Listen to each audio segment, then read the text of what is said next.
Welcome to the unknown, a place where ghosts, cryptids, and extraterrestrials are sought. This is where you'll find answers to questions about what lurks in the dark. This is Periscope Uncensored. Good evening, everyone, and welcome to Periscope Uncensored here on WBHM Digital Broadcasting out of Alabama. I am your host, Clarissa Vasquez, and in the co-pilot seat, as always, is the fabulous Jax. How you doing, everybody? And I apologize in advance if I have to duck out periodically. I am overcoming a really nasty bug, which is why I was not on Hidden World this last week. I am feeling better, but I am not back up to 100% yet. So if I have to duck out, I don't want anybody to take offense. It's because I'm coughing and nobody needs to hear that. It's not like I can't spread my germs over the interwebs, but nobody wants to hear me going.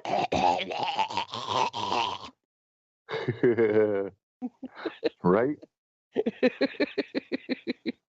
That's all you've been hearing all week. Yeah. But I'm glad you're getting better, though. Yeah, I'm feeling a lot better. Went and saw the doc yesterday, and she put me on some really powerful antibiotics and some steroids for my lungs because she's not happy with my oxygen levels. And, let me tell you, when you have an asthma attack at 40,000 feet, that is scary. I bet. And, the flight home, because as our listeners, if anybody that tuned in last week, I was out on the East Coast with you last week, and flying home, I was on the flight from Chicago to Denver, and I had an asthma attack. Yeah. You told me about that. That was scary. It's bad enough when you go ahead. And especially when you were out of your, you use your inhaler so much you couldn't use it anymore for the rest of the day. Yeah, I was maxed out on albuterol uses. And 40,000 feet in the air, it's not like I can just go to the nearest emergency room or after hours clinic or whatever. It's like help. Are you afraid of heights? No, I'm not. Oh, just grab a parachute and jump out the plane. Yeah, my fellow passengers would have been so thrilled. So good.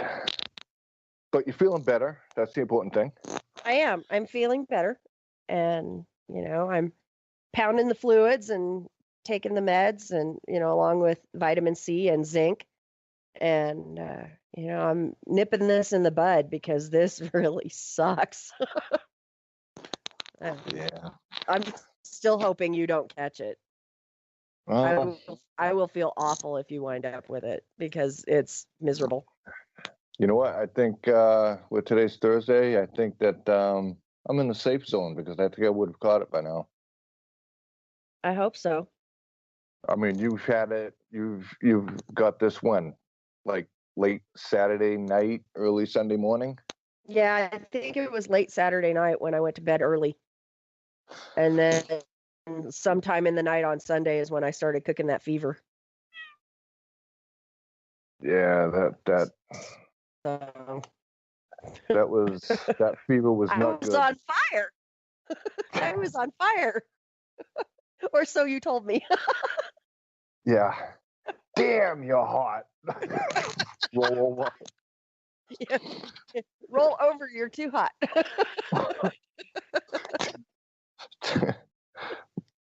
I don't know. But we want to thank everybody for tuning in tonight.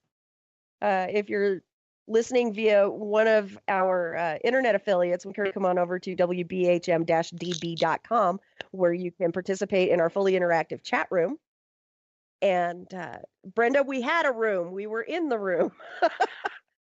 We do have some great people in the chat room tonight. We've got Brenda, and of course, I'm in the chat room, and so is our fabulous producer, Kat. And QVid is in the chat room tonight. So we want to thank everybody for tuning in and who is already in the chat room, and encourage everybody to, come on over and participate in chat, because you never know what's going to happen in the chat room. That's what I'm going to say. So, Hey, Cupid. What's happening, brother? It's your shout out. yep. Yeah. Got to give Q the gratuitous shout out. And we've got an interesting guest lined up for tonight. Yes. He's a personal friend of mine. Plus, he's out in the field, out in Nevada, around his neighborhood. Mr. Vern Kilberg will be joining us a little later. I think it's going to be a fantastic show. Yeah, what are we going to be talking about with Mr. Vern? We're going to be talking about UFOs, stuff that he's experienced, as well as other paranormal phenomenon. So it's you see some strange stuff out there, and I've actually been out there with him. I was out there last July, and some of the stuff, I don't know, it's actually questioned my sanity, to tell you the truth. Really? Yeah. Oh. We may have to discuss that later in the show when we have Vern on, so that you guys can talk about, what the two of you experienced together last summer. Yes, absolutely. I'm looking forward to it. Mm-hmm. That'll be fun. And folks, we understand that there are some extraneous noises being broadcast.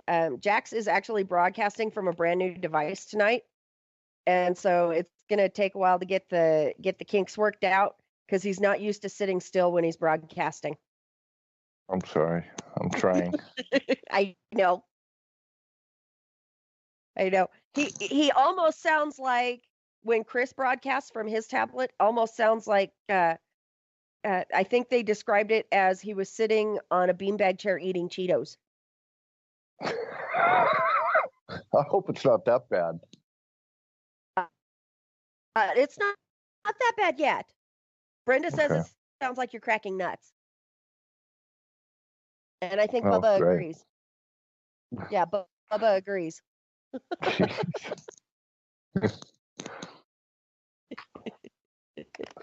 So, yeah, it's going to be an interesting show. I'm really looking forward to having Vern on. And,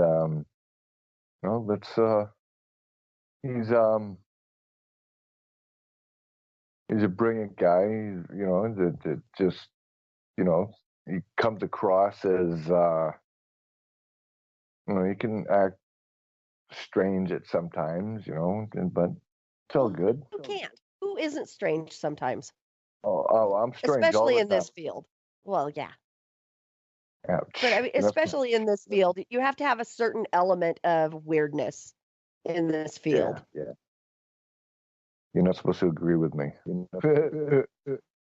I'm sorry. It's okay. I'm just kidding. Yeah, but it's going to be a fun show, and see how things go. It's time to rock and roll. Well, Q is on a roll in the chat room. He says I'm sure Jax he is. He has already said Jax is very trying, and then he said Vern sucks eggs, and then he said he's not strange. Q says he's not strange, and Brenda says ignore Q. He's jealous. He might be jealous. I don't know. Q, are you jealous? Is that what's going on? Is that why you're slinging all that mud? Oh, now Q says he lied.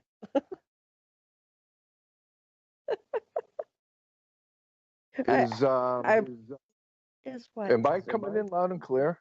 You are. I am, right? Okay. Yeah. Your sound is good. So. Okay. So yeah. So and happy Valentine's Day. Happy Valentine's Day. Thank you, and happy Valentine's Day to all of our listeners.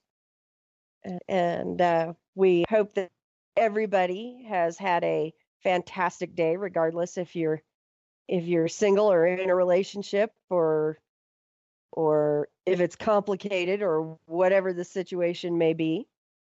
Yeah.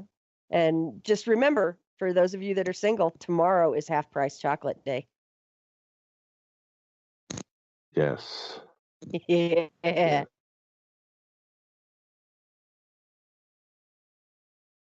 Q says he needs to pee on Vern's candle to make his shine brighter.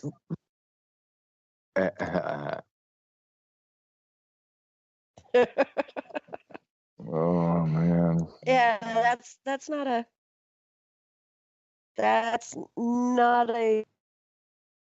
yeah.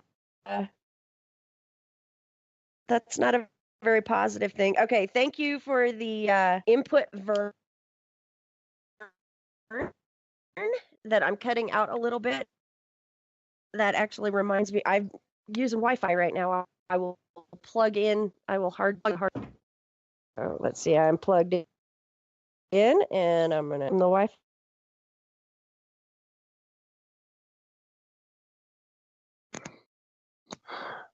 Yeah. Well, while she's doing that.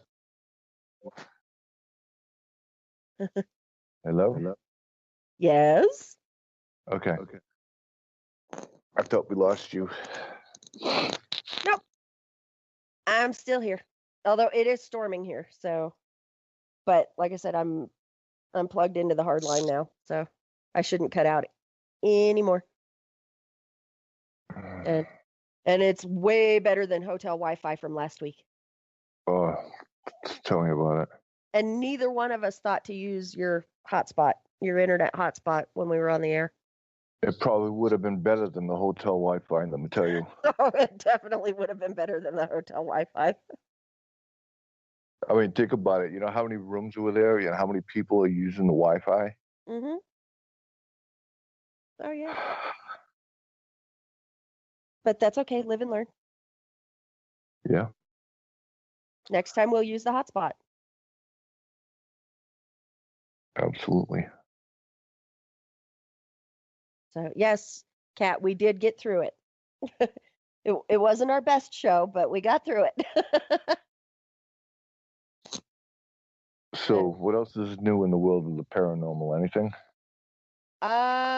Well, I was contacted today, shortly before we went on the air, by another casting director for another paranormal show.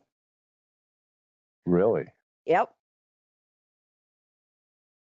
So I emailed them back and said, tell me more about the show and what you are wanting from me. Because, the last time I went through this whole process, they told me they were looking for one thing and it turned out they were looking for something else. And so, yeah, was contacted by another one, and so we'll see. You never know. I won't go so far as to have my own show because I refuse to sell out, and fabricate. But if they're looking for a talking head or an authoritative figure, I'll be happy to do an episode or two. And you know what? Film your own show. Film my own show. I'm serious. How do you think American Pickers did it? That's true. That's true.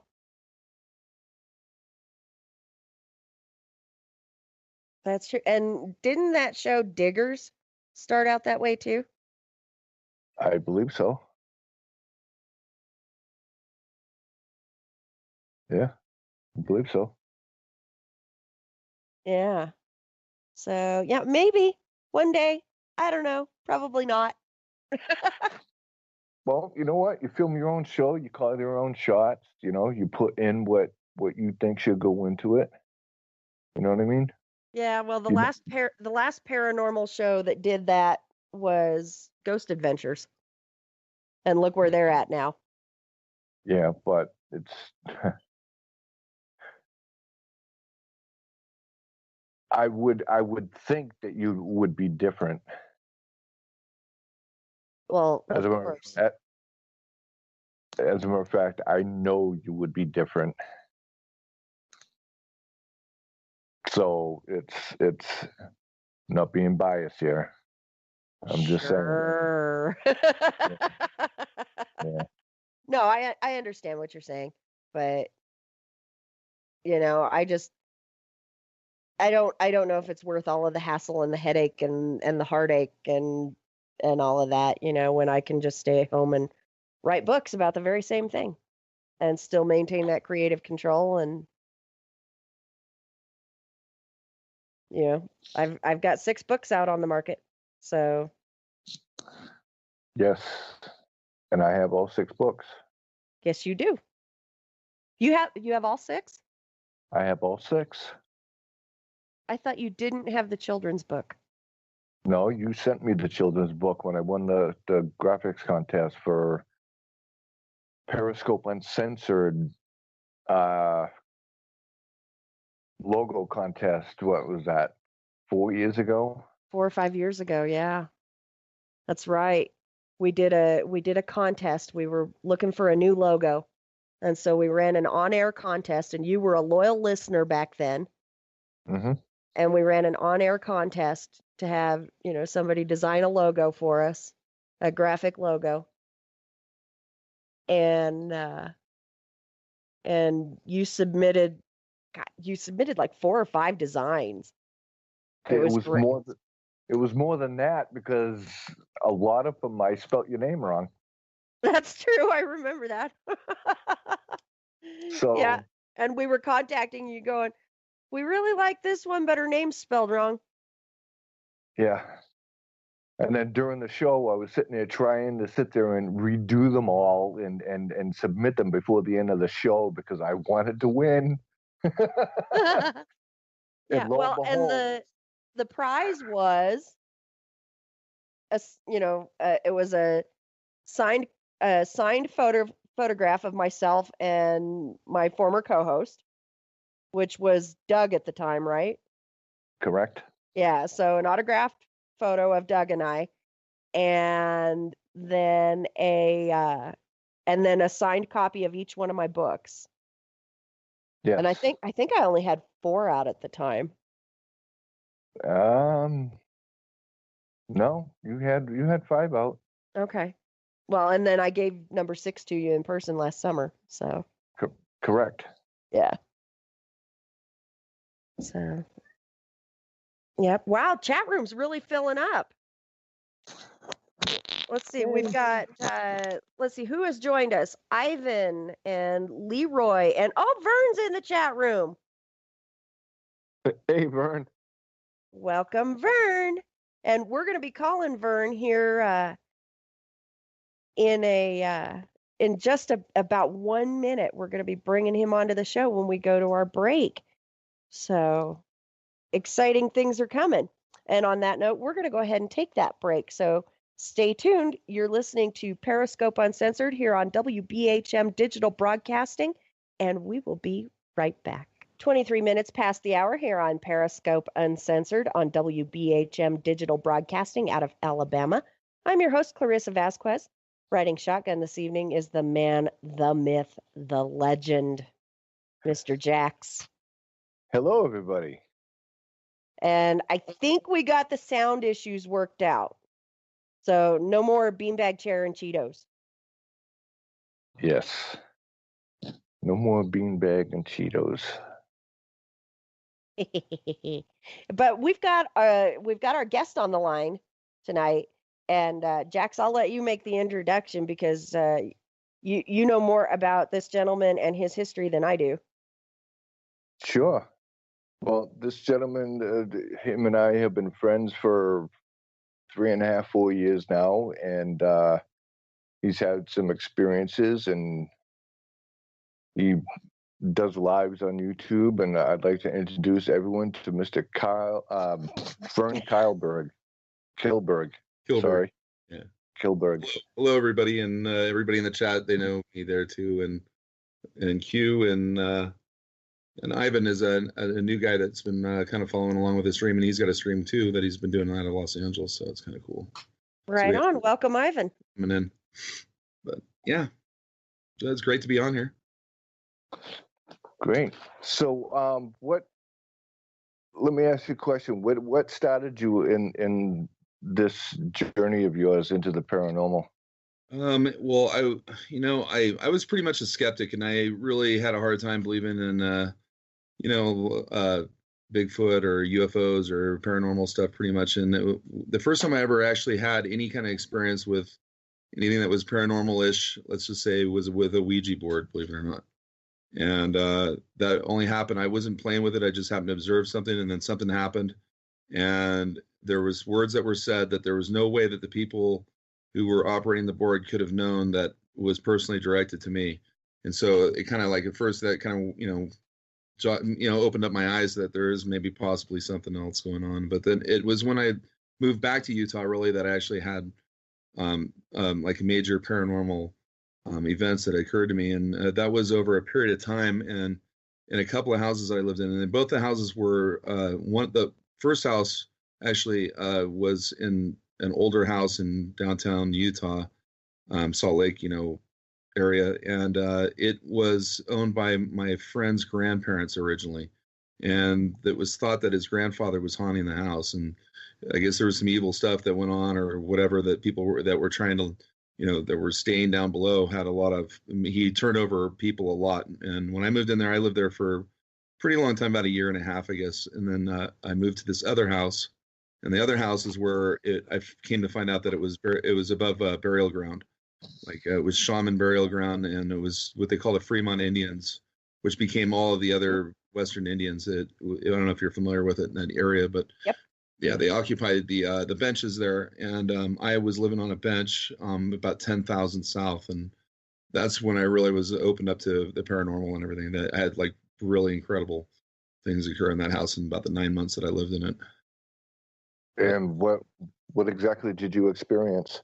Anything from physical stuff to where people were in there that would observe stuff with me, like just like lights that would come out of the air and they'd fall like a feather to the ground, go through the ground, like through the floor. And then like just weird things would happen with like this mantle that was in the middle of the house or whatever. Like the rocks would like I swear would illuminate almost. And you like see things like pictures in them and stuff. And then it progressed to where I was downstairs one time in the basement, and this apparition appeared at the end of the basement, and it was like an Indian, and he was like in like some sort of outfit, and then like I just was like stunned, and he was like dancing, and he would fade out, and then he'd come back, and it was like very vivid enough that I don't remember exactly what it looks like now. It was 30 years ago now, but when at the time I had walked into a store that was like a spiritual store, native type store in Salt Lake, and they had like these dolls in there that were pretty good sized dolls, but they were one of them was exactly the same warrior, and I was told that it was a god, was a god in there, that's what that was depicting. It was their head god or whatever. She was pretty much amazed that that's what I saw or whatever down there, because she said it would be like the same as seeing the like white people or whatever, their Lord God or whatever. So wow, yeah, it's kind of heavy. So that one there also saw a minotaur. I thought it was a minotaur, but I didn't know that in Native American legend lore that in their petroglyphs that they have those drawn all over the petroglyphs, like coming out of spiral holes, or like maybe a wormhole or something like that. But at the time it looked like to me like a minotaur, and I saw red eyes and breath coming out of it, and I just I was pretty scared. I remember backing up and going, where are my keys at to my car? I was like thinking about I can get to the garage door and I get my car and I get out of here. That's what I did. And we went over to a friend's house and came back, and he went downstairs and he said nothing was going on there, but he'd seen something else that was weird down there. And later on, the most significant thing that happened was when I found out about where we were living. That, and also that it all happened through this TV set, believe it or not. And the TV set, one day I came home and I was from work and I was kind of tired or whatever, and I went into this room. It's hard to explain it. It was like the way they built this house. It was not really built with too much of a plan. They actually hadn't finished the house, and when my roommate took it over, the house was completely trashed by these two children, and especially down in the basement where they actually they defecated all over the walls and everything basically, and wiped it all over the place. And these were like Mormon kids, and the guy who owned the house was the district attorney of Salt Lake. I mean, it wasn't any little people. And this was quite a big house. And like my friend got a really bargain on it because it was so thrashed and unfinished. And now I understand why. You know, the guy showed up one day after he bought the house and was in the house. And I'm like, well, can I help you? And he's like wandering around the house and like goes out in the backyard and says, you want to help me load this on my car? And he's got like a brand new Cadillac, like a black Cadillac. And it's like this old kid's playhouse. And he's like wanting me to put it on on his back of his car or something. I'm like, no, this isn't your property or whatever. And he was like in another world, like he was in a trance. And I like called up my roommate and said, you know, you need to get up here. And like, what's he doing there? And I'm like, you know, I don't know what he's doing here. And so that should have like been a warning sign to me that there was something up with this house, you know, later on. But anyway, going back to the TV set, I looked at the TV set and it was covered with dust. I mean, like completely covered in dust, like where you could write your name in it. And it wasn't like that a second ago. I'm like, what happened here? You know, I got that weird feeling.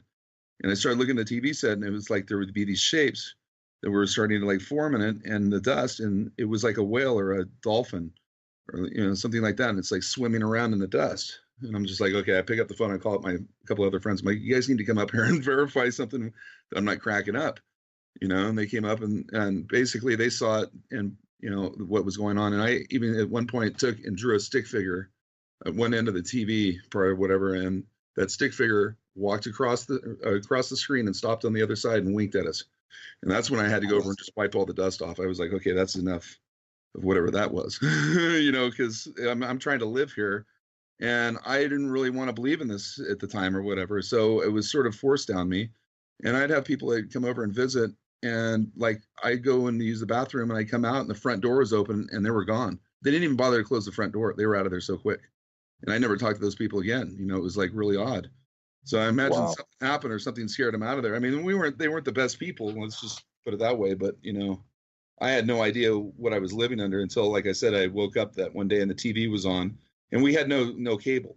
It was just an antenna and we barely got any stations at the time. Actually, the only station that came in decent was the PBS station, but it was still pretty cloudy. And that day it was crisp and clear. I mean, it was perfect. And this woman is talking about this ancient Indian relics and stuff down in this one area, which is right by where I live. You know, I'm like, wow, that's right down over at the end of the street here. And she's like, I'm standing here at blah, blah, blah, and blah, blah, blah. And I'm like, wait a minute, that's my street. And she's like, and she goes, and we believe that up there is where the burial grounds were, where those houses are. And that house in particular, and she's pointing at my house and says, that's where we believe the shaman were buried. And by the artifacts that were found when they were excavating the area for the houses. And I was like, oh my God, she's pointing at my house. So I guess they disturbed something when they built the houses there. And, you know, the house looks the same. I mean, they've done a little bit of work, you know, to the landscape and stuff, but they never added the window into the other bedroom or whatever. It's a 3-level house too. You know, it's like a weird house the way they built it. And it's not very efficient. You know, it's kind of, I don't know, it's just one of those things. I guess it was part of the haunting of it. I guess the people that built it too got haunted by it. I don't know why it never really got finished, but that's where it started. Go ahead. Were you able to confirm whether or not if shamans were buried on that property? Just by that PBS show that they had on there, that was the only time I ever saw that. I don't even know whether that was a legitimate show or not. You know what I mean? To this day, I mean, I've never found it again or anything else, but it was on clear as day, and it was clear, like it was being put on cable. You know what I mean? Where the channels never came in that clear. That was nothing that was really odd about it. You know, that, and the fact that the TV was on, like nobody turned the TV on because I was home alone. Right. So from those experiences, it started blossoming into Well, UFOs. once I started telling my dad what was going on, he's all, "You need to come home now, and you need to see a doctor." So I go and, humor him and everything else, and see a doctor, and he goes, "No, he's perfectly sane. He's not nuts. Blah blah blah blah." But he might have a sleeping disorder or something like that, or whatever. So they treated me for that incidentally, and then things progressed beyond where I didn't have to see him anymore. But anyway, so yeah, I mean, the doctor never found anything that like I was like schizophrenic or crazy or anything like that, and like not at all. In fact, he said that that, believe it or not, that there was confirmed cases that this stuff exists and all that. So he's not going to say that it didn't. I mean, because he was like, well, so blah blah blah. And my dad like made it out to be like I was crazy. He was saying all these things and all that, and he goes, well, that doesn't mean he's crazy or whatever. So he just, my dad. I grew up in California, where in a really rich area. And the people there are very wealthy, and they don't deal with what they call nonsense, and like paranormal activity and UFO stuff is all like sort of a novelty there. You know what I mean? Like the people there. And if you take it seriously, then there's something wrong with you. It's a typical, scapegoats, or whatever, how they're out, how they make their out, for how they deal with, people like that. Yes. It's just hard to explain because I come from that thing, that area over there. And like I said, most of the people over there are very skeptical. When you grow up in the city like that and everything else, there's always an explanation for something, and this or that. The person's crazy, they're on drugs or whatever. It's always a convenient excuse, But I did actually see some things, when I lived there years ago. But I was young, and I kind of just, when things happen or whatever, you just brush it off when you're young and you kind of go on with it and stuff. But when I jog back and think about some of the little weird things, it's possible that I was being visited back then too. Yeah, I've had a regressive memory when I had another memory of a incident that happened where my GPS logged it. And I went through 5 GPSs. You have to understand, I mean, that's kind of unusual. But every time I turn around, my GPS was like not working, or it was fried or whatever. And I even sent it back one time to Garmin, and after they had me go through all their stuff and everything, and every time I had to send it back, mind you, it's $150 to replace your GPS for whatever reason. That's how their warranty works. So it's not like I wanted to go out and like destroy these, because they're, it's quite, kind of a lot of money. And like the 4th time it happened, the guy calls me back up and he goes, "Did you put this in a microwave?" And I'm like, "Why would I put my GPS in a microwave?" You know what I mean? That's just, he goes, "Oh, I just was asking because it's like the way the thing's fried and all that. It's like, we can't understand. We've never seen it like that, anything like this before." And I'm like, "Well, I don't know what to tell you." So then the 5th time it happened, that's when I was taking off. Actually, it stopped receiving the satellites, and it was like, oh, great, So I was I had to reset it and all that. So I took all my logs and everything, and I downloaded them on my computer and saved it, because I thought maybe there was something on there useful. I don't, there was, I just didn't know. And it wasn't until I was like looking through the logs, and I'm like, oh yeah, that's my trip down to eBay. And all of a sudden it shows this deviation off the GPS that shows me going 44,000 miles an hour for 4 seconds until I got it to Nell's air range or whatever, which is a military installation, which civilian GPS won't log over anyways. And it stopped logging there. And so I went on, you can import Garmin files into Google's Google Earth. Mm-hmm. And I did that. And when I lined it up on with the little ruler and all that, it sort of bisected a couple of, well-known places, and one of them being White Sands and the other one being Area 51. And it wasn't until 3 years later that actually I remembered the event, that I believe what had happened and all that. And it was with, I was on a lake bed with 399 other people. And how I know there was 399 other people is that we were on a grid, and there was 20 by 20 of us. And there was these other things that were flying around in front of us. I say things because they were like a craft of some sort. And in the front of it, it had a screen, and it had a silhouette, like I could see people or a person on each one of those craft or whatever, and behind a screen, like you could just see their silhouette. And that's when I looked over and I could see there was craft going in and out of like the mountain, and the mountain was open, and I could see into like this darkness, like that looked like space. And I looked back, and then all of a sudden that's when I heard like something like go in my head. I guess it was in my head or whatever. I just heard a voice say, "I'm right here. We're letting you remember." and I look up and I'm looking at one craft and I look at that one and it says, yeah, that's me.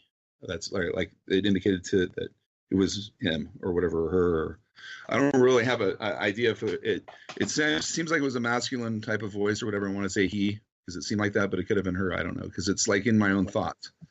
It's hard to understand, but anyway, Right. That's when they said, I'm letting you remember. And I looked around and I could see all the people there. And I just have a mental photograph of like the way the grid was. And it was 10 by 10.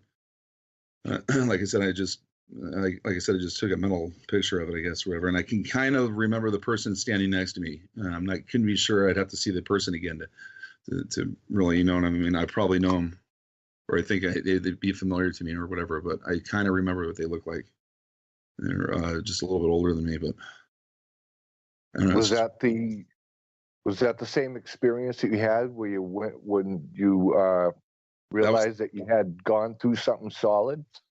That was I didn't even realize I'd gone through something solid until I looked on the GPS. I mean, on the Google Earth, and it said that, well, on the GPS, it said that I didn't vary the altitude from where I was at. It was like I just was taken straight through the mountain, basically, a truck and all, because the GPS was next to me in the truck.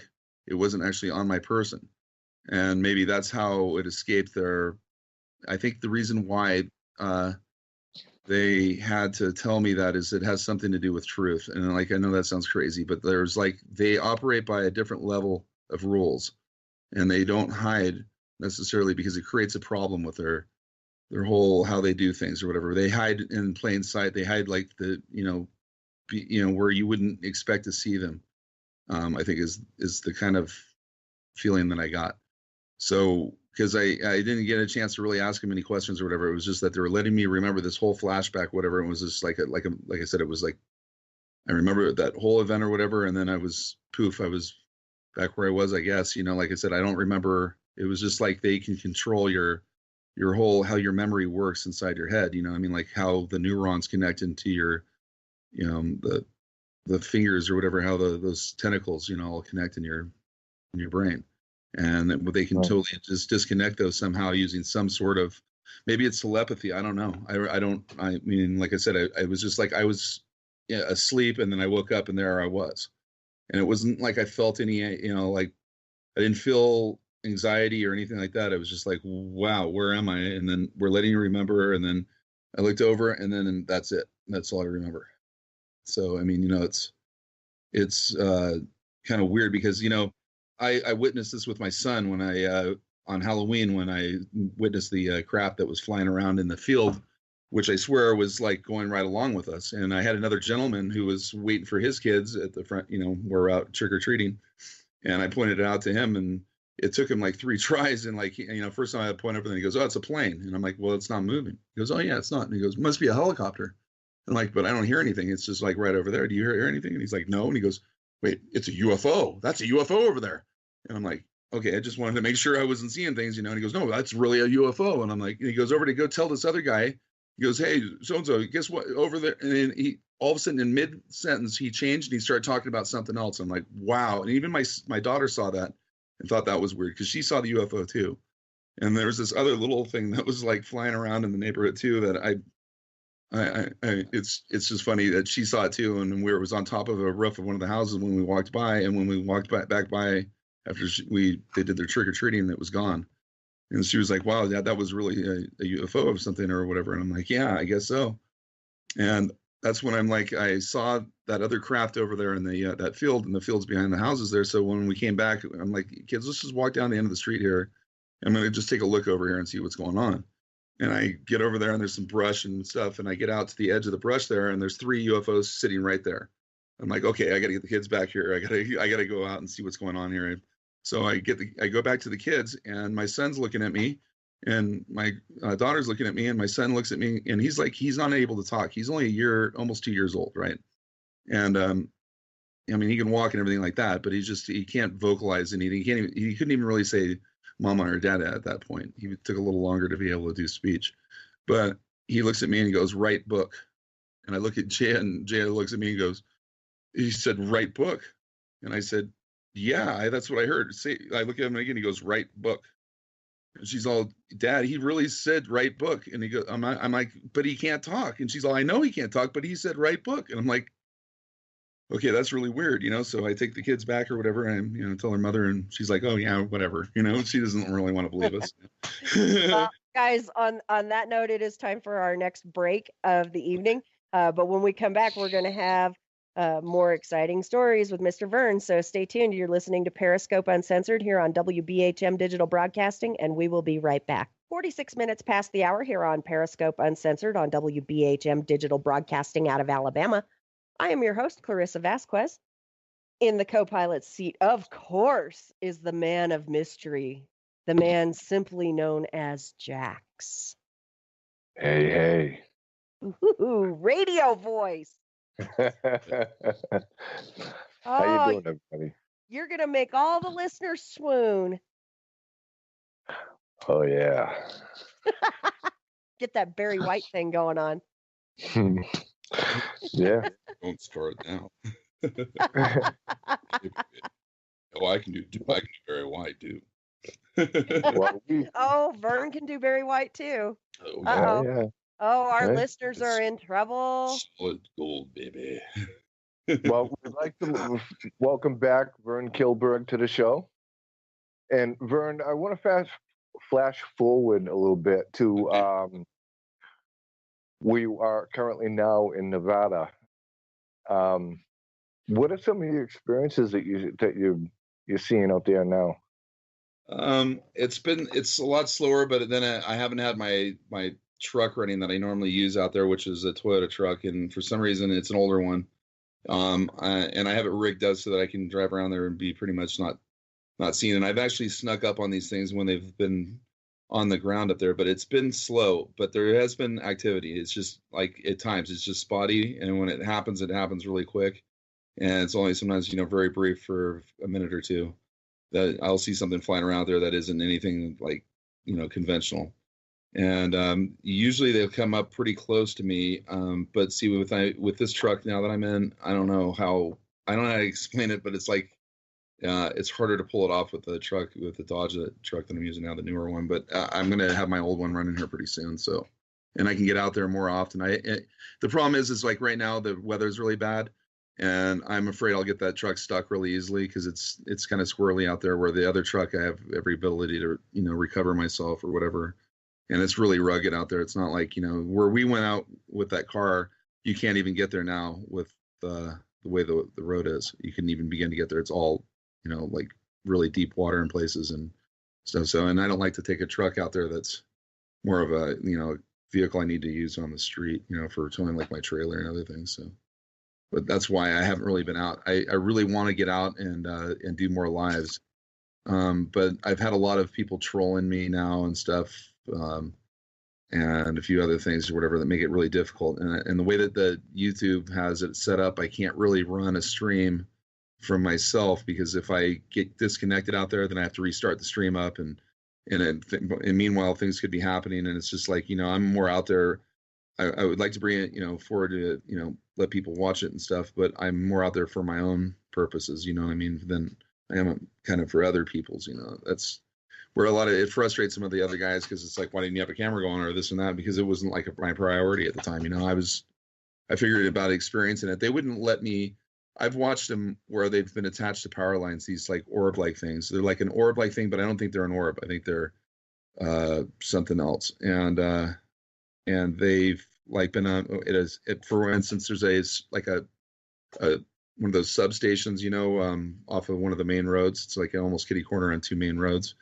And I was sitting out in a field, pretty well concealed, and watching them, and they'd come flying, floating up or whatever, and they attached the power lines, and there was about 30 of them. I think I counted at one point on this one substation. And the minute that a car was coming, all of a sudden they'd blink all out. I'm like, oh, that's weird. And all of a sudden the car would come by and like go down this road, and once the car was out of sight, they'd be all beep, beep, beep, beep, beep. And I'm just thinking to myself, I am framed. If I were to like try to bring somebody out there and they pull this stuff, like they didn't see it, like they disappear, like I could see what people would think I'm completely nuts, it's like, so it's like, wow. So I guess they do decide who can see them or not. I mean, I guess I wasn't posing a threat, or they didn't know I was there. I don't know. I've had some people tell me that when they've done readings on me, that I don't read like a normal person. Obviously, there's something up with it, but I've even been told that I might be an alien. So I don't know. But I just there's times where I'll walk outside and I'll look right in a direction and something happens. And it's like, I mean, the coincidence is just beyond, it can't be a coincidence. It's something that's either directing me to it or I'm attuned to it. And I've seen like a fireball go across the mountains one morning. I mean, I woke up out of my bed, got up, walked out front, like something like bothered me. I walked out front, looked over to the mountains and toward the east, southeast. And next thing I know, there's a big, looked like a comet. It had a big, long, giant tail on it, orange or red, just going right along the mountains. And I run back in, get my car, drive around. And then all of a sudden I had weird stuff happening to me that time too. It was just, I've been out there where I've been followed by things. I've noticed them. They followed me almost all the way home. And like these lights and stuff. And then even like on trips, like I'd take a trip down the Bay Area and there'd be like this light. I do it at night or whatever. And there'd be like a light behind me the whole way, like off the road or in a weird, like trying to like quarter or a half a mile back. And I thought I was done with that until about 3 weeks ago. I was down at a friend's house and we experienced some weird stuff. He lives by these towers down in the valley of Sacramento Valley. And these towers are like 3,000 feet high and you can't fly around them. They have a no-fly zone. And we watched this thing fly right up to it and it's sitting out there and it's like halfway up the antenna and it's just sitting there and it's sitting there like 15 minutes, and I'm looking at it through a binocular. He's looking at it through some binoculars and I couldn't really tell what it was. And then all of a sudden I see it go kind of up in the air a little ways and it's going up and it's going up and then it starts coming this way. And I hear this prop on the plane. Like, there's no way that was a prop plane, number one. And number two, it's illegal to fly there, even with a prop plane, unless you're way, way up high, And so I thought that was pretty odd. And he's like, yeah, I've never seen anything like that before. And he goes, but that is another weird thing. And I said, what? And he goes, that light right over there that was up over there, it just landed right over there and it's right there. And it's like on this, like on an island, because he's got, there's like a river that goes all around in there and sloughs and all that. And so they're islands. And on that island, he goes, that island's flooded. It's like a swamp over there. He goes, there's no place to land. So I don't know what that is. And I'm like, wow, I don't know what it is either. And so I have that on video actually. And it's a really weird light. I mean, the light even looks weird in the video. So, like lights tend to like twinkle, if you like video them or whatever, you see a twinkle in them generally. This light had no twinkle at all. These lights are like solid and they don't pulse or anything like a normal light does. That's a using an electron flow or whatever. I guess it's like a plasmatic light. I don't know, like I said, what it was. And I'm like, I guess it's not over. I even have actually had him mess with the police. And that's where, how do you explain that? Like when you go by a police officer, he's got radar on you or, highway patrolman, which happened in California at 30 miles an hour over the speed limit, he's going to pull you over, right? I mean, right. That's a pretty much cut and dry case. Well, I watched him to flip around, and after I got about a half a mile ahead of him, he turns on his overheads, and he's like headed towards my way, and all of a sudden I see a light coming down from way up in the air, come down and just engulf the police car, where the car stopped in the road. It stopped it in the road, and something just told me to go, hurry up, get out of here. And so I only had to go about a mile or two where I was turning off the highway anyways on another road, but I never saw the police after that, and they should have been after me or whatever, you know what I mean? And in that area, they're pretty thick of California too, and there was like no other cops that I saw or anything. So obviously something stopped them. I wasn't seeing things, but what? I don't know. And like I said, when that happens with the cops, then that's kind of like that's taking it up another step, And I've actually been out here where I got surrounded by the cops because they were looking for somebody else. And I happen to be out here looking for UFOs, and it's like kind of embarrassing because they're like, well, what are you doing out here? And I'm like, well, do I have to tell you? And he goes, unless you want to go downtown in handcuffs, And I'm like, no, I don't. So I'm like out here looking for UFOs, and he's all, okay. I'm like, really? You're gonna just like accept that? It's okay? He's all, yeah, it's okay. And he goes, talk to him. And like, look at this other. He points at the other officer, and he's like, oh, I don't know nothing like this. Like he was kind of joking around, but apparently he's seen him too. And I'm like, really? You've seen him? And he goes, he kind of like indicated to me, but he couldn't say it officially because he's a cop. But he was like, yeah, I've seen stuff around out here. Because he mainly works that area there. And I'm like, wow. I'm like, okay, then well, that's pretty impressive, because you would expect a cop, because he's out there all night, that he'd see something. And you can't help but to not see these things. They do some really weird stuff. And I've been going a lot right along where the houses are up there, only I was off road, and there's like a canyon back in there. And I get up to the edge of the canyon, and there's like all these lights in there. And I'm like, what are all these lights doing here? And I like get out, and I'm looking at it, and I pull my truck up a little bit, I get back in and pull my truck up further, and all of a sudden they all just like, one goes, oh, that's not one of us or something, and they just all started, they're leaving the canyon. And I counted 12 of them, and I could not see what they were. They just looked like lights, but I mean, what are they? That's where I'm at. Like, I want to know what this is. I'm beyond the fact of whether I know they exist or not, and I know that I've seen one of them actually open up a portal into another world and go into another world, and like instantly. And I mean, with no effort. And that was after I spotlighted it. I mean, this thing came up and parked above me, and I was out in front of my truck, and I couldn't get back in there to work my camera anyways. And because I was afraid it was just going to take off if it heard me or whatever. So I, like it wouldn't have thought that I saw it, but I wanted to make sure it knew that I saw it. So, I looked had this spotlight I had built, that's about 4.5 million candle power. So it's pretty powerful. And I lit that thing up like a Christmas tree, and it just started wobbling. It was perfectly stable and still, and it just started wobbling. And when I took the spotlight off, it went across the field of view in front of me and almost hit the hill adjacent where I was trying to get, where I was stuck. I was kind of stuck in a spot. I was trying to get around out of there from where I was on that road. And it just like transported itself into another world. And it transported the world that it was going into out of it, where the place was, I think it was going. And it made a portal where I saw other ones, smaller little UFOs. They were really small. These were not very big. I would say that the UFO that went into that hole was no bigger than the cab of my truck. If you were to take the cab and turn it around, in a diameter, that's about how big it was. So maybe 8 feet in diameter. I would say maybe. And there's no way a person could have fit, like a human being my size could have even thought about fitting in it. It was much. If there was anybody in it, they were much smaller. And it went into that other world. And then, like I said, that other world was full of these other little ships. I was looking at them through the binocular going by, and there were so many of them that they would force each other out. Like a couple of them out a couple times, and the other ones would move around like they didn't know where they were at, and then they go back in. But the world was so bright that you couldn't see. All you could see was like a stencil outline of these other ships and things in there. And until they popped out of it into this world, did they look silver or silvery? Or metallic. They didn't look metallic in that other world. And that's the thing that really got me was, here I put a spotlight on this, and that affected it, but then it went into a world of light. And the other thing about that world of light that I noticed is that the light there looked like fluid. The light looked like it was flowing like a fluid. It was like weird. Like when the other ones came out and they popped out and they go back in, it was like there was like a separation where it was like a liquid. Like they were going into liquid light, I guess is the word. And what do you think that was?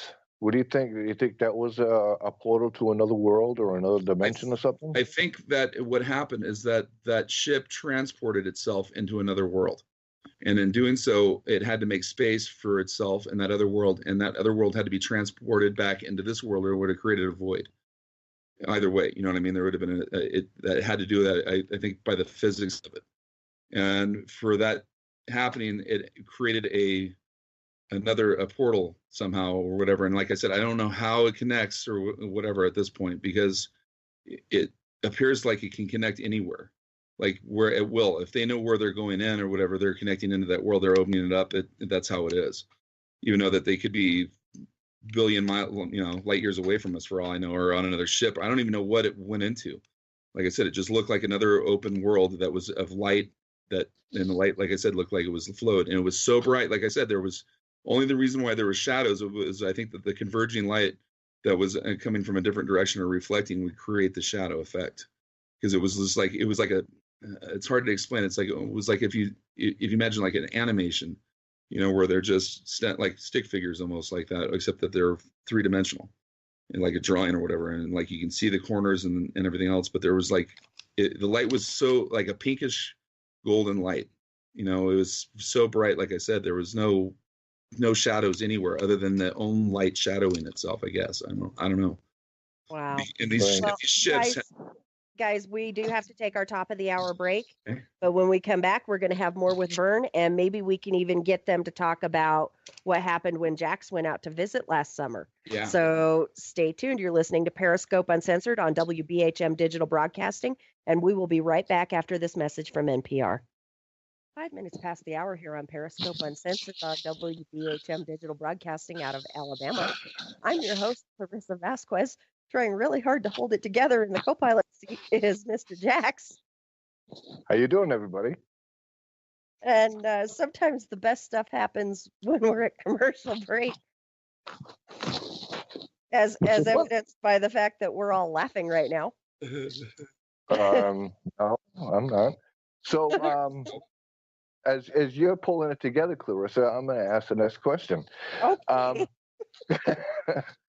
So, Vern, last July, myself and a couple of other friends, Alex Gonzalez and another person, we all came out to see you. Yes. And we saw some strange stuff that night also. Yeah, that was like kind of cool, actually, the way that happened. And what's funny is that the things that you saw up there, I've seen them so much now that I actually don't even really pay attention to them too much anymore. But I mean, I do, but I don't. Like, I didn't think about pointing it out until I realized it when we were getting in the car and you guys were, like, what's going on or whatever. And I'm like, well, there is that. And you guys get, what? I want to see it. And you guys get out. And then that's when I was like, realized that you guys hadn't seen anything like that before. I thought most people would see stuff like that. I don't know. So what did you see? We ended up seeing, well, behind us, and, after we got in the car, we looked, behind us, and there was like, you could make out like the tree line. I would say it was about like a mile and a half behind us. Wouldn't you say, Vern? Well, it depends. If you're talking about the far mountains, they're about 9 miles. Those mountains. No, I'm talking about where I pointed out and I said, whoa, there's a light there. And then there was two lights side by side. Yeah, that's probably from us. That was about a mile, I'd say. Yeah, around a mile. And I mean, it's sometimes hard to judge distances out there because it seems farther or closer, at night than it does during the daytime. So. And where Vern knows that area like the back of his hand, so it's like, I was like, wow, that's interesting. There's like this car is coming down, the street there. That's got to be what it is. And he's like, Jax, there's no street over there. I'm like, what? He's like, it's all woods over there. I'm like, what the heck is it then? He goes, I don't know. So that was one strange thing that we saw. It was actually like almost a cliff. It's almost straight down there. So whatever it was going straight up like the side of that wall. It was going straight up and over that ridge. Is that, like I said, it's really steep there. There's like a road that comes down sort of over in that area, but it's like real steep. And there's no way you can go up it that fast. It's like really like slow moving. It's like where you're in four-wheel low, in a granny gear going up that thing. And then he said to me, he's like, Jax, have you ever seen a triangle? I'm like, no. He goes, look straight up. And I look straight up from our position, and there's a triangle in the sky. What was the triangle made out of? Cloaked. It's like it partially cloaked. Whatever it is, it's not all together here. I don't know how to other explain it, but they'll rotate around and do like weird things up there at times. And fortunately, like that one was actually rotating, so it would made it easy for them to see it. But there's times where there's like two of them. There's not like a triangle. They're like just two lights, and all of a sudden you'll see it. The lights go around each other. They'll like rotate. And I really don't know. I mean, I've seen them. I've actually had them where they were really close to me too, with my kids. We pulled off the road one time because I seen something and the kids were all, can we see it or whatever? And I'm like, yeah. So I backed the car back up and it came right up to right by where we were at, where the kids could clearly see it. And I'm like, don't worry, kids, it's not going to hurt you or nothing or anything like that. And we'll call it Fred. And so if you ever ask them, they'll say, do you know the Fred, the spaceship or something like that? And they're like, oh yeah, we know about Fred. But yeah, it was sitting right there and I could not see anything other than these lights, and they would rotate around. And then even the kids saw it and they Dad, it rotated. And I'm like, yeah, it was weird. It was like, it would read off your thoughts. If you think it to want to rotate, it would rotate. It would like mimic what you're thinking. But I don't have idea what they are. It's weird because I don't know, because I'm trying to put a rational explanation on this, And as I'm looking at it and I'm trying to think, I'm like, I don't know any known, constellation that's a triangle. And as far as I know, there isn't one. So I'm sitting here looking at this thing, and the thing is turning. And you can kind of see like like where they're connected almost in a way, like there's a shadowing or some kind of bending of light or something. I don't know, but it looks like it's like you're looking through it, like it's translucent. It's like an invisible ship, like Wonder Woman's invisible, aircraft type of thing or whatever. It's like that, you know what I mean? Well, that answers one of the questions from the chat, because Cuvid wanted to know if it was solid, and then Cuvid had a follow-up question. Massive. How big would you say the triangle was? I mean, how can you even judge distance on that, Jax? I mean, could you judge distance? I mean, I don't know. I don't know whether that's in space or that's right up, 1,000 feet close, I wouldn't even be able to put a figure on it, Vern. I really don't. But it appeared to be massive. I would say even if it was close, if it was far away, it was super massive. But I mean, if it was close, it was pretty good size. I would imagine like as big as any plane or anything like that, like a large plane. I mean, yeah. Because if it was that close, then it would be. I mean, it all depends on the distance. I mean, if it was in outer space, then we're talking miles. We're talking maybe 100 miles, 200 miles across. Easy. Or if it was out of space. If it was that far up in space, it would probably be thousands of miles. I mean, seriously. Phenomenal. I don't know. There's no way that we can make something like that. There's no way. Even if it was made here, like if it was smaller, the size of a plane, I don't think we could make something like that. No. I mean, all four of us saw it that night. And I've seen them out there way before there was drones and everything. I've actually noticed those things in my 20s. Maybe when I drive across to Utah, across Nevada, and I'd see it out here, like those things were always out here in Nevada. And I kind of just thought it was just, I was seeing things wrong or whatever. And when I moved out here, when I started realizing, that it wasn't, because you spend more time out here. I mainly lived in cities, and you have a lot of light pollution, and you don't really see the stars like this. And you get out here, it's totally different. It's so much, you can see every star sometimes, like in the Milky Way, and you understand why they call it the Milky Way, and you don't see that. And maybe in Rifle, you probably see it there. It's probably not as bright there, but when you get around like Denver or something, you can't see the sky. No, you can really see the sky out here. Yeah.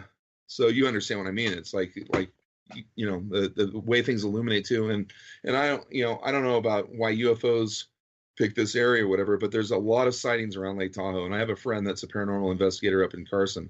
His name's Rick. And he has got on video when he's hiked around up on the ridges up there around the lake. He's had like these things that he's got like orb looking things on video during the daytime going across the lake.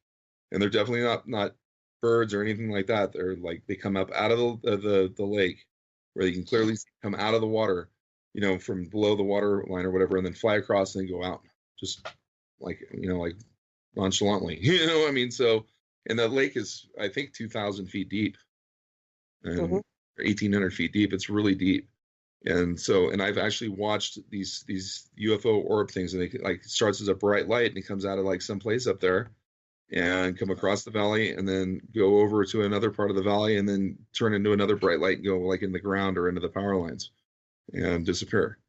And I don't know what it is, but it's it's for about 2 or 3 years I watched this phenomenon nightly. It was going on nightly, and I mean there'd be people driving along and they wouldn't even notice anything.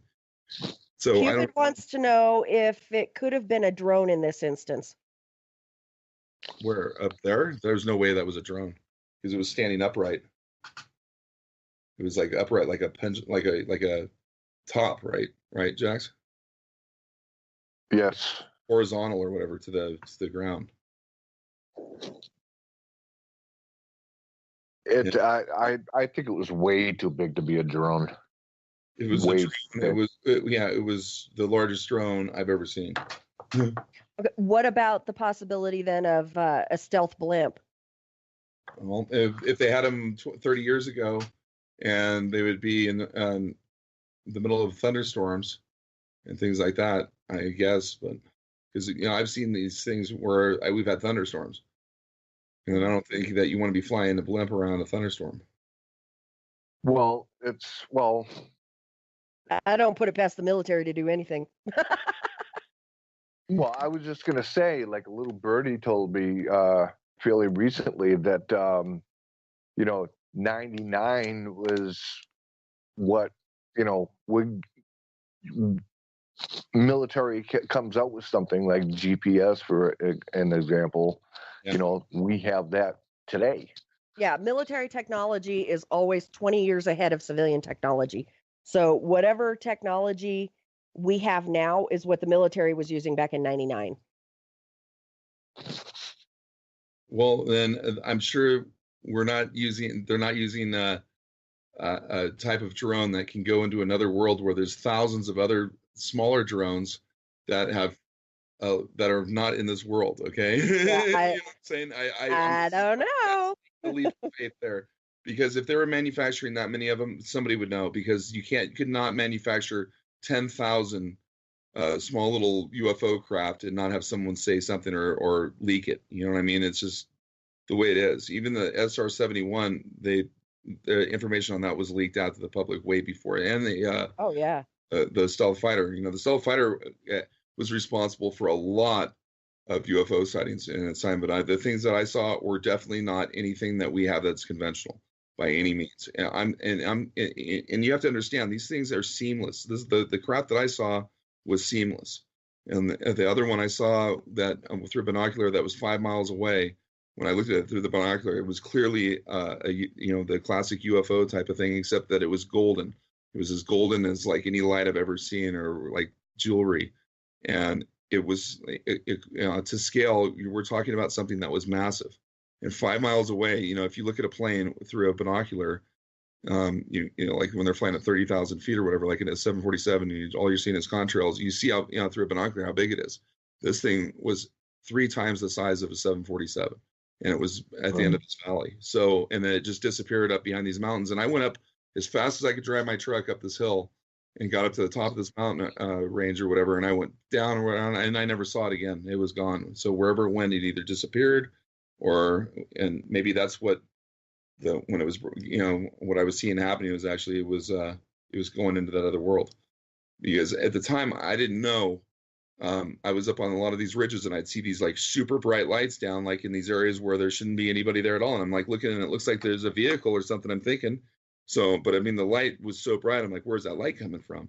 Looked like it's coming out of no place, So I'd like haul as fast as I could down to those spots or whatever. And I get down there, and there was like nothing. There was no, nobody there, nobody leaving.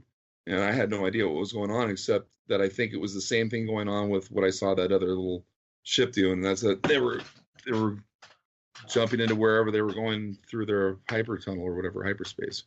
Right. And and I saw that like on about 7 other occasions where I never got close enough or couldn't see clearly what was going on, but I saw things popping out and doing other stuff. So I was like, wow.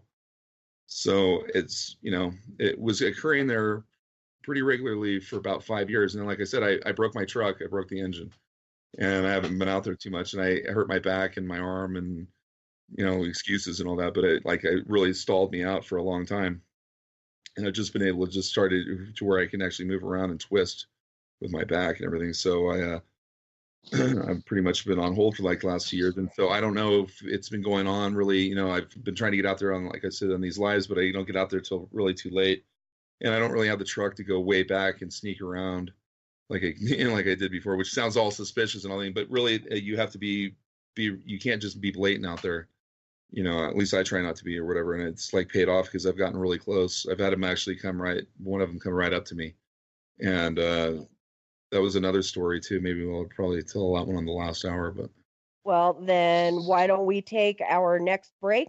And when we come back, we'll hear Vern's story about how an unknown object came right up to him. So stay tuned, folks. You're listening to Periscope Uncensored on WBHM Digital Broadcasting, and we will be right back.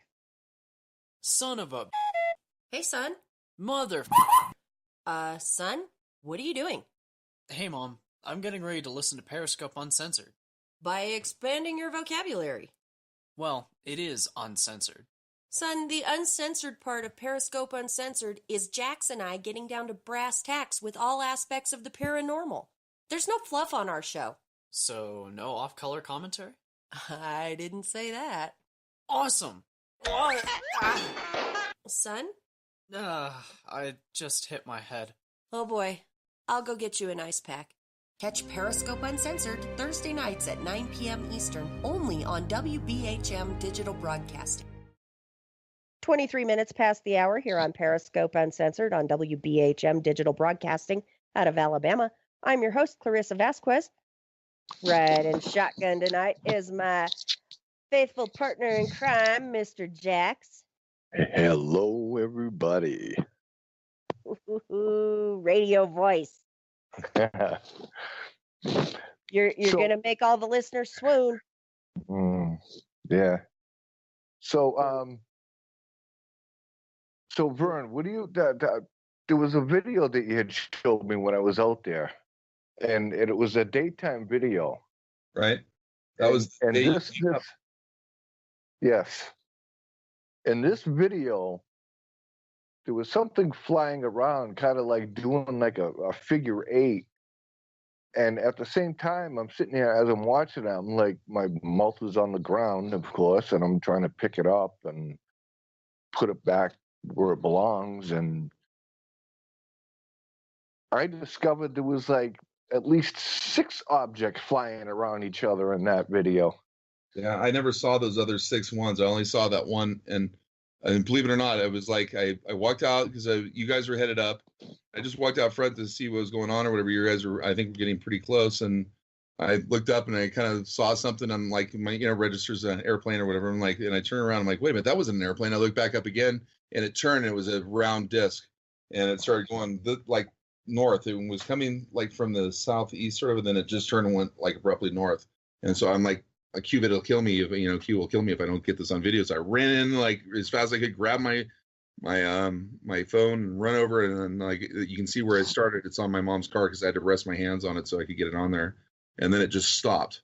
And when it stopped there, I was videoing, and then it started moving really slowly and started doing some stuff, and then it kind of stopped, and then it was there for, I don't know, a few minutes, and then on the video or whatever, and then it just slowly goes off, then it just takes off and it's gone out of sight. But in the meantime, there was a bunch of other discs that were flying around through the video that I never saw, and the video picked up. That's what you saw. And I had no idea that they were in formation, clearly in formation. Yeah, well, the reason why Q was, you there? Yeah. Okay. The reason why that Q was probably said, well, you thought that Q was going to kill you if you didn't film it, is because at one time, if memory serves me correctly, you were eating a hamburger and you said, let me finish my hamburger before I go out and start filming. And he flipped a cork. I remember that. Yeah, that was funny. Well, I mean, because I've seen that thing out there a lot, and that one is pretty cool too. And I've actually seen one that I think was over by Area 51. I mean, Area 51, by the way the crow flies, is 300 miles or so from me, but it's at a certain like place, right? And there was for 3 nights, and that's another one I screwed up on that Hugh could kill me on too. And for 3 nights I was out watering or whatever, and like at dusk, and there's an object that would appear out there, and I mean it would just appear, and then all of a sudden there was all these little lights coming off of it, going down slowly, and it would stay out there for an hour or more, and there were things going down and up to it, and then it would just, like, I guess, disappear, because I never stayed out there long enough to watch what happened to it. But it was over, and it was low in the horizon, where it wasn't a star or anything like that. It was low enough that it was in the atmosphere and everything else, but it was like a real bright star-looking like thing. And when I looked at it through the binocular and all that, it had like some just amazing colors, going on with it. But yeah, it was there for 3 nights, and I kept trying to remind myself to go out and video it, and I forgot every time, and yeah, it was sort of left a bad taste in Q's mouth too. So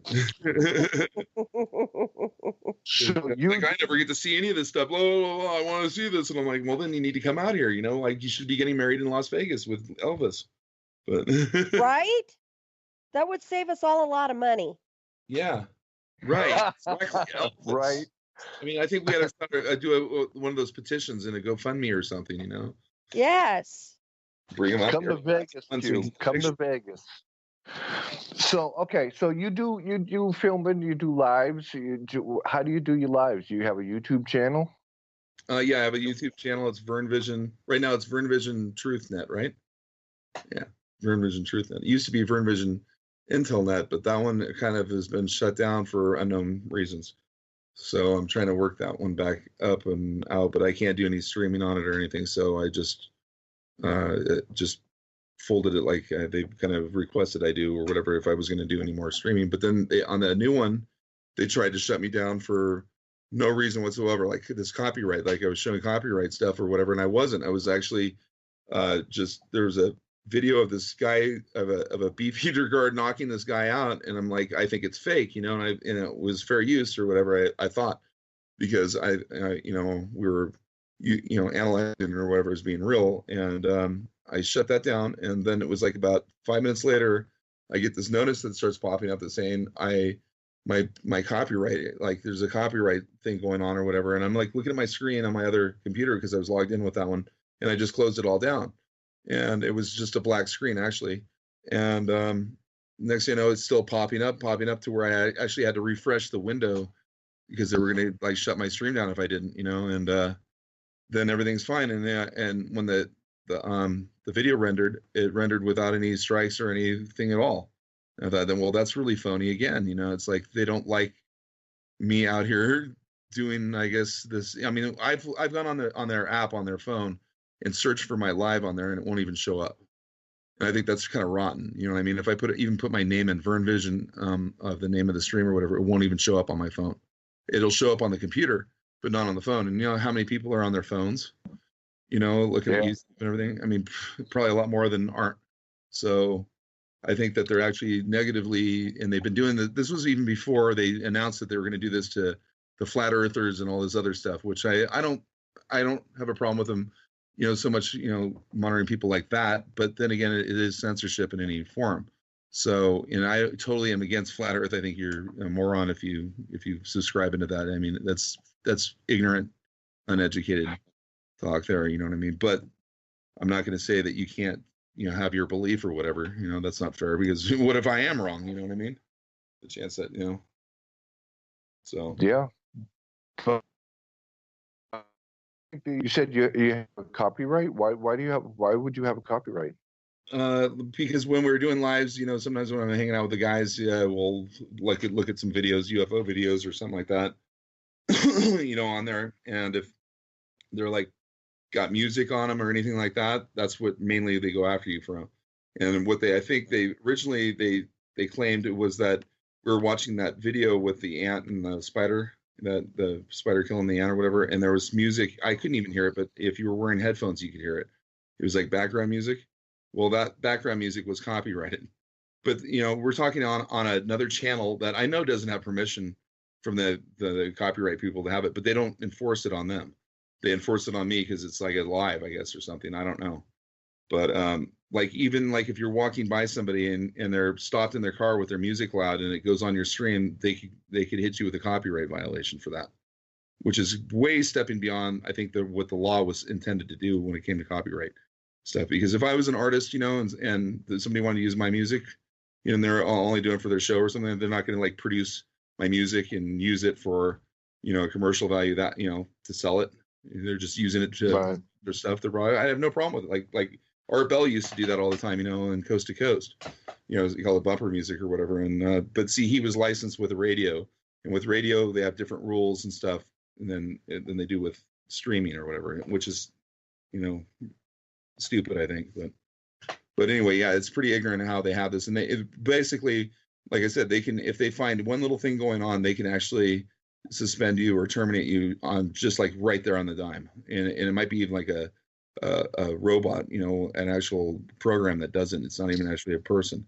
And I was supposed to get an email that said that you can, if you want to contest it or whatever, then you go through this email. And I never got the email.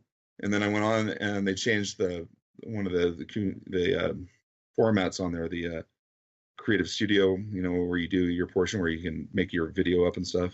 and load it and all that. And they changed that around. And on the other one, it offers a place to go and contest it. And when I contested it, the next thing I know, my channel shut down.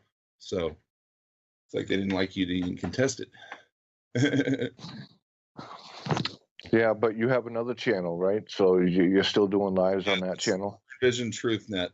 That's the one where I made the picture of the germ. That's my actual real homemade logo. It's a germ, for like a German, because I'm German, the sun. I'll be the germ. But anyway, yeah. So that's pretty much what happened. That's unfortunately nothing I can do anything about. It's just, and like I said, they have me under a microscope. They have added, since the other one I started, and it's weird that they paid so much attention to me. And I've actually had files damaged on my computer too through on another computer, which had like some of my best videos, and they totally, absolutely not only erased them off my desktop, but they shredded them through a Department of Defense shredding program. So only half of them are maybe salvageable, and some of them aren't even entirely salvageable. And the only software that will restore them is online. You have to do it online. The only one I could find, and they want like where it would cost $300 a video about to fix them, and those are the ones that are fixable, let alone the ones that aren't. I've kept them all and everything. They're on a hard drive, so I figure one of these days maybe I might have the software or something available to do it. But yeah, well, I put up a lot of stuff. That's the real reason. I know it sounds like a lame excuse, but it actually really did happen. So unfortunately, but I have a lot of other videos I didn't get. So. Well, I think that you're getting closer to truth. That's what I think. Yeah, like I said, I don't it's on down here. I really don't. I don't think. There's times where I'm out there in the morning, early in the morning, and I'm smelling like I'm in the middle of nowhere, and I'm smelling like bacon and eggs, like coming out of a restaurant type smell. Like, where the hell is that smell? I mean, like where I'm like almost where I have to go home and eat. It's like, I mean, like brutal. Like frying bacon. I don't know if they're just doing that to try to mess with me to get me out of there or whatever, but I swear there's like a cafeteria somewhere out there, like in the middle of nowhere underground or something, I guess. But and there's Hawthorne right by me too. There's there's an Army depot that has this place that says submarine base, and this is in the middle of Nevada. And there's a lake right there, Lake Walker, or Walker Lake, and it looks like from a satellite picture like it's a lot deeper than they say it does. And I wonder if there's some sort of connection down there to the ocean that they're able to, like a passage or a tunnel or something, maybe volcanic, I don't know. I think it's kind of weird they have a submarine base in the middle of nowhere. And they won't let you take a picture of that sign. If they see you doing it, they'll try to stop you. So really? Yeah, they'll like come out there and like you say they're calling the police or whatever. Don't take a picture. If you took a picture, erase it now. Like, okay. So, but somebody did get a picture, put it up on the internet. So, and I've seen the sign. Yeah, it's there. So I don't know what that means, but and it's legal to take a picture. They don't have the right to say that, but I don't like. It's like pretty hick out there. You know what I mean? Like I don't. They have a certain relationship with the sheriff's department out there, and the sheriff's department out there, they don't like anybody out there like stirring up trouble, and paranormal investigators stir up trouble in their opinion. They don't like them going around. You know what I mean? It's suspicious. So Well, it's I was just going to say, smelling bacon and eggs cooking or whatever, that kind of sounds like a residual to me. Yeah, it's weird. But I could be wrong. But most of the land there is Indian land too, by the way. It's Washoe Trust land. And that's just, it has BLM in a few places, but it's pretty much Indian trust land over there. And I've heard a lot of that trust land has a lot of spiritual meaning because there's petroglyphs on some of them. And you go south of here down a little ways. I went on an outing with them because my girlfriend is Washoe and all that, and or the mother of my kids now. But we go on these outings and I go with them because I just found it to be interesting. And they'd have these like petroglyphs that are 10,000. They figure 10 to 12,000 years old. And there's some weird stuff. I mean, like it shows like depicting like they've traveled someplace else, like they came, something else came and took them off the planet because something that was going to happen to the planet, and it was all in the things, and returned them back. And there was like, it's hard to kind of make out some of the, because it's weathered and stuff, but it's pretty interesting. Considering that it's been 10,000 or 12,000 years old and it's still there. Yeah, pretty odd. Yeah. But yeah, well, just keep doing what you're doing, and I've seen a number of lives. I've been on a number of your lives. You've been on my lives. Yeah, it'd be nice if you could come out again and we could do one that's like hot and heavy type of thing. It's usually the best time was always in the fall. If I remember right, around between September sometime and December, and then it would start slowing down a little bit. But come about March or April, it would be just dead. And then the summer would come, and I was usually going up the mountains to camp and all that. But originally all this stuff started when I was camping up there that year, and I saw some weird lights that started we're traveling around up there. And when I was I had to travel to one certain spot to get a cell phone, when I was camping up there. So when I go up there and I'd call down to make sure my mom was okay and everything else, and talk to my girlfriend at the time, and she I would see these lights or whatever, and I thought it was somebody either on a quad or something way down. It was a long ways down by where the highway was, and I'm looking at it, I'm yeah, maybe it's a helicopter or something, and mine would be traveling back and forth, but it was just like a light traveling back and forth along this mountain. And I remember the next day I had to go down because I had to go down to do some chores and stuff, and I was driving down there and I saw how it was, and I'm like, there's no way that was a vehicle of any kind. The way it was, that it's pretty steep granite mountain, you know what I mean?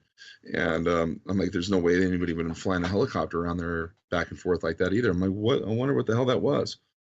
And the rest of the time when I was up there camping, I would see these weird things going on up there. I was like, huh, and so I didn't really put two and two together. But then it was late fall, kind of November or Octoberish, or late Octoberish, early November, and I was coming home late. I was fishing down with a friend down in the bay, and I came back early in the morning so I could avoid traffic and everything. And it was 5 a.m. I didn't want to wake everybody up because the kids and everything were here. And it was when my son was a baby. And so I thought I'd just hang out there until it was light outside, until it was light. So I went down to the end of that area. That's where I took you guys, right? But I was just down from there because I had my other car. I could drive down that road. It's too low. And that's when I was sitting there and I noticed the weird stuff going on the power lines. And I'm like, wow, I've heard about that, the electronic flux or whatever. I thought it was this electric flux or whatever. And then I'm looking at the power line, and the power line's cut. I'm like, what? The power line's cut? And I look down, and 4 poles down, I've never noticed it before, and I'm like, it's cut there too. I can see the power line hanging down. I'm looking at the thing, and the things are moving around on the line, and I'm like, uh-oh. I got that feeling I'm like, run, rabbit, run, and so I hop in the car and I drive away, and I'm getting down to the end of the street, and I'm like, wait a minute, I've lived my whole life for this. For some reason, that's what went through my mind. I've lived my whole life for this. So I flip around and I go back down there, and I look at the power lines, and the stuff isn't there now. No, it's not there because it's down on the ridge, way down there, and they're big, huge light things now, and they've gotten huge, and I'm like, whoa, wait a minute, they were just on the power line, they're way down there. And I'm like, I walk, because I thought maybe I'm just seeing things. So I walk past the power line there where the power line was, and I'm looking, and they're way over on the ridge. I'm like, oh my God. And they're huge, and they're like fireballs or something, like orbs, and they're just moving around and kind of dancing all around. I'm like, okay, I need to come out here tonight with my truck and go out here and see what's going on. And that was when it started. And when I saw that other fireball, the one that looked like the comet, that's where I was followed by something, and I turned around and tried to follow it back, and it was gone. And I was in a very fast car, a car that could easily catch anything around. And I went down to this one, and it went down a different part of this by this college, by where Bentley is, which is a General Electric owned subsidiary now, and which is kind of funny because I've seen a lot of things happen around those buildings there too, concerning these things. And that thing took a shortcut, and I went around the other side, and I would have seen it come out the other side, and I never saw it come out, and it's a parking lot. And I pulled in on the other side, and there was no vehicle turning around going out the other way or anything. It just disappeared. And that's when I'm like, holy crap, that was something. paranormalish or whatever like that. And that's where I made it a commitment to go out every night I possibly could. And I started to get into where the weekends, they were a little bit slower. Friday and Saturday nights, there wouldn't be much going on because there would be a lot of traffic out there. Kids would go out there to party or whatever, and so I wouldn't notice the stuff. So I pretty much would take those 2 days off. And then Sunday, Monday, Tuesday, Wednesday were like Tuesdays, Mondays were really heavy days. And it got to be even in the Sundays, like there was a lot of activity, and it was coming out across the valley from Heavenly Valley ski area, right in that area, and going across. And I actually went to Heavenly Valley's website and looked on their webcams. They have mountain cams. They have a cam that is pointed at their depth stick of how much snow they have. And there's like these lights behind it. And I have a picture somewhere on my computer. And I was telling my friend Rick up there, and like, and I sent him a picture, and he goes, "Where's this?" And I'm like, "This is the stick at Heavenly." And then I sent him another picture, and he goes, "During the daytime, and there's no buildings. It's a cliff. There's nothing there. Basically, there's like an open field, and there's no tracks there. You can totally tell." And it like was the day later, as soon as it was light there, I put it on there, and there's no explanation for these lights that are there. And they're like red and blue and all these different, and they're clearly lights and stuff, and it's no reflection or nothing. I mean, there's no reason for this at all. And he's like, "There's something up with that." And I'm like, "Yeah, and that's right in the area where I saw these things coming out of." So wow. I really was seeing these things coming out of there. I have to go back and check, because you have to understand, when you start seeing a lot of these things or whatever, you start coming home and you're like in denial. You're like, "Did I really see that? I don't, I don't, you're trying to talk yourself out of it." And then, so somebody said, "Take a video camera with you." And that's when the video camming started. And then when I started getting the stuff on the video camera, I was like, "Oh my God, what?" Because then I'd come home and I'd show Amanda, and Amanda would she's like, "Holy crap, what is this?" And I'm like, "I don't know. I mean, your guess is as good as mine, And I mean, like things, like people on boards, hoverboards and stuff too. I actually caught. Guys, unfortunately, we've run out of time. Oh. We've got to take our final break of the evening, and it is time for us to say goodbye to Vern. So real quick for our listeners, one more time, where can they find your YouTube feed? It's Vern Vision, Vern Vision TruthNet. Vern Vision TruthNet on YouTube, guys. That's where you can find out more about Vern and find out. I'm going to stream like around 9:00, like in an hour, just like a follow-up stream. So if people want to come on, you can say hi. Okay. So midnight Eastern, guys, you can tune into Vern Vision Truth. What is it? TruthNet. Vern Vision TruthNet on YouTube. So, Vern, we want to thank you for being such a great guest tonight. And it is time for our final break of the evening. But when we come back, more with Jax and I. So stay tuned. You're listening to Periscope Uncensored on WBHM Digital Broadcasting, and we will be right back. We're here on Periscope Uncensored on WBHM Digital Broadcasting out of Alabama. I'm your host, Clarissa Vasquez. And of course, my fabulous co-host is with us this evening, Mr. Jax. Of course. Hello. Of course. How are you? I am well, thank you. And how are you? I'm doing extremely well. Wow. You're doing extremely well. That was a wealth of knowledge there from Mr. Vern. That was a lot of information, wasn't it? It was. Yeah. It was. It's like every time that it's I talk to him on a daily basis. I'm on his lives when I can, but because of the time zone difference, there's 3 hours. I'm on the East Coast. He's on the West Coast. So if he goes live at 9:00 his time, I'm usually in bed at that time because I have to get up to go to work. So it's like I can't be there on every live, and then he gets frustrated, and it's like, that's it. I'm not doing this anymore. And it's like, it's cool, dude. Relax. But I personally think that he's getting too close to the truth, and I think that's why he's having problems on one of his YouTube channels. I'm starting to really, I can see stuff that's going on and the way that YouTube is set up and everything. And just, I really think that he's getting too close to the truth. whatever he's filming out there, what I'm not exactly sure what, but if these things that he's filming out there is legit, he's getting too close to the truth, and they're trying to shut him up, and I don't think it's right. Wow. You know, so I don't know. He needs to just keep plugging away. It's just like anything else in the paranormal. It's you know, you like to share the knowledge and you like to help people, and he's just trying to do the same thing. Yeah.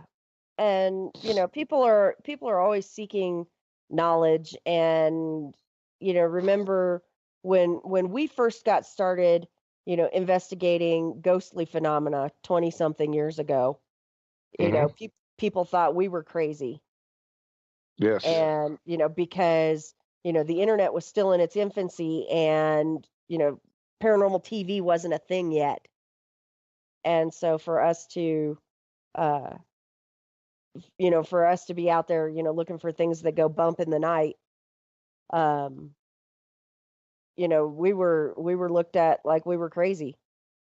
And, now it's pretty commonplace. It's like, oh, you're a paranormal investigator. Cool. What, tell me your stories. Or the one I get the most frequently is, you need to go check out the place I used to live in. Yes. Like, you don't live there anymore. It does me no good to hear about this place, Right? I can't go check it out. You don't live there anymore. You couldn't contact me before when you used to live there? Right? But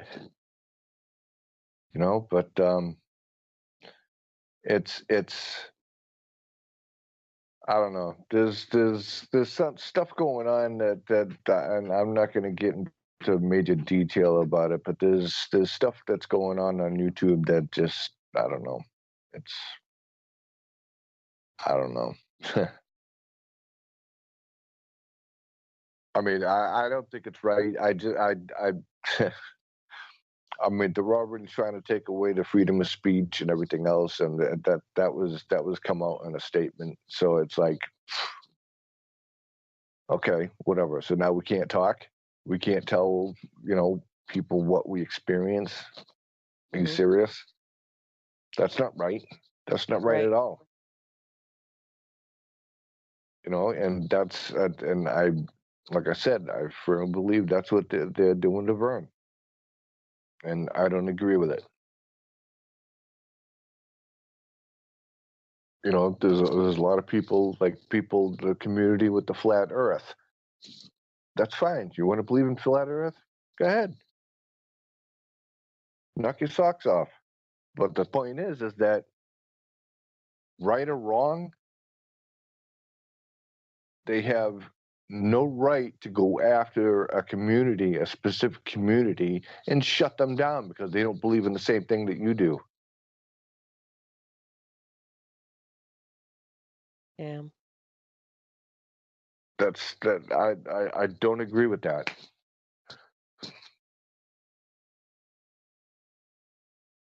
Well, it's out of our hands. Yes. Yes.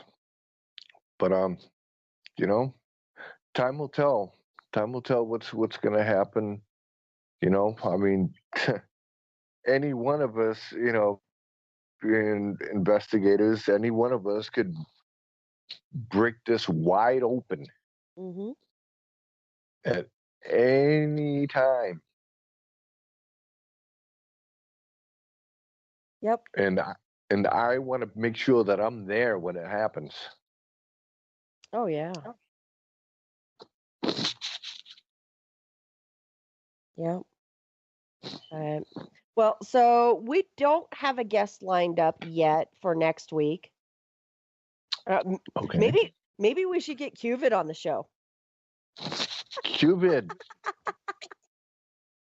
you want to come on the show next week?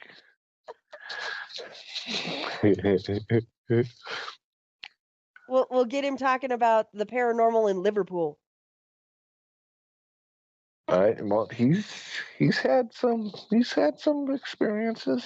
He's had some experiences from what I've heard. Oh, he said maybe. Maybe. And Brenda just issued a dare. Q and Gyro. Yeah.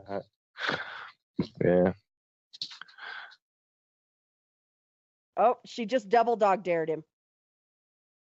Do we have a triple? Do we have a triple? I triple dog dare you. Jax has triple dog dare Q. Now he has to come on.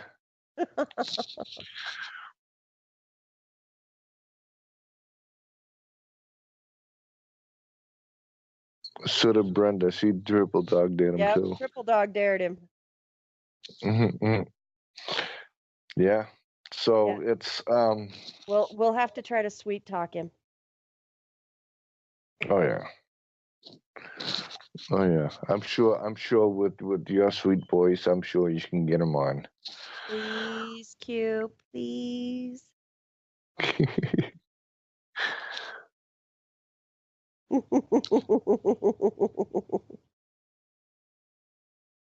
Leroy says he wants to come on with Q and Gyro.